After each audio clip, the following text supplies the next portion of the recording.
fuori dei Lessini, che è il territorio logicamente del vino Durello, che è l'espressione appunto di questo territorio. Una denominazione che sta crescendo, quindi sostanzialmente deve crescere in modo proporzionato, corretto e intelligente, quindi coesistendo le due metodiche nell'ambito della stessa denominazione, sia del metodo classico che del metodo Charmat, si è pensato di dare due identità diverse, anche perché sia di semplice approccio per il consumatore. Perché logicamente io esprimo l'idea di tutti i produttori, è quella di identificare il prodotto di eccellenza, che è quello del metodo classico, appunto identificarlo e radicarlo nel proprio territorio, che è quello dei Monti Lessini. Il Durello in questo territorio ha la massima espressione.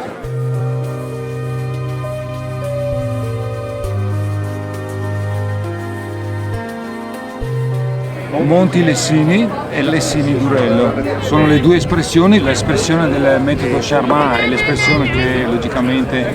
che esprime la freschezza, l'acidità, la bevibilità e la gioiosità di questo prodotto, e l'altro è quello del metodo classico, che logicamente esprime la longevità, la complessità che si ritrova appunto in questa varietà, che è una varietà assolutamente molto interessante, e poi è una varietà che si esprime esclusivamente in questo territorio, che è il territorio appunto dei Monti Lessini.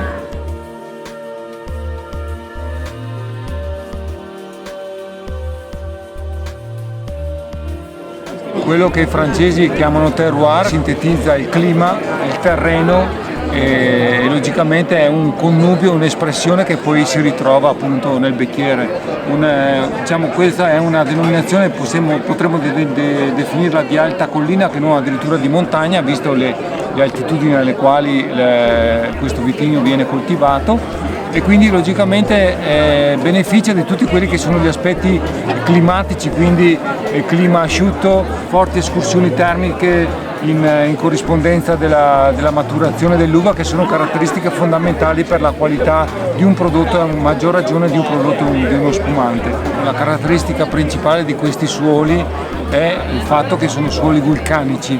e questo poi si riversa nel bicchiere, nel vino, con la sua mineralità e la complessità che appunto ne dà la particolare caratteristica. La stessa varietà coltivata in un altro suolo darebbe un vino completamente diverso. D'altro canto noi dobbiamo avere un prodotto che rispecchi il territorio, che deve essere riconoscibile nel territorio, e quindi questa è l'espressione vera del Durello.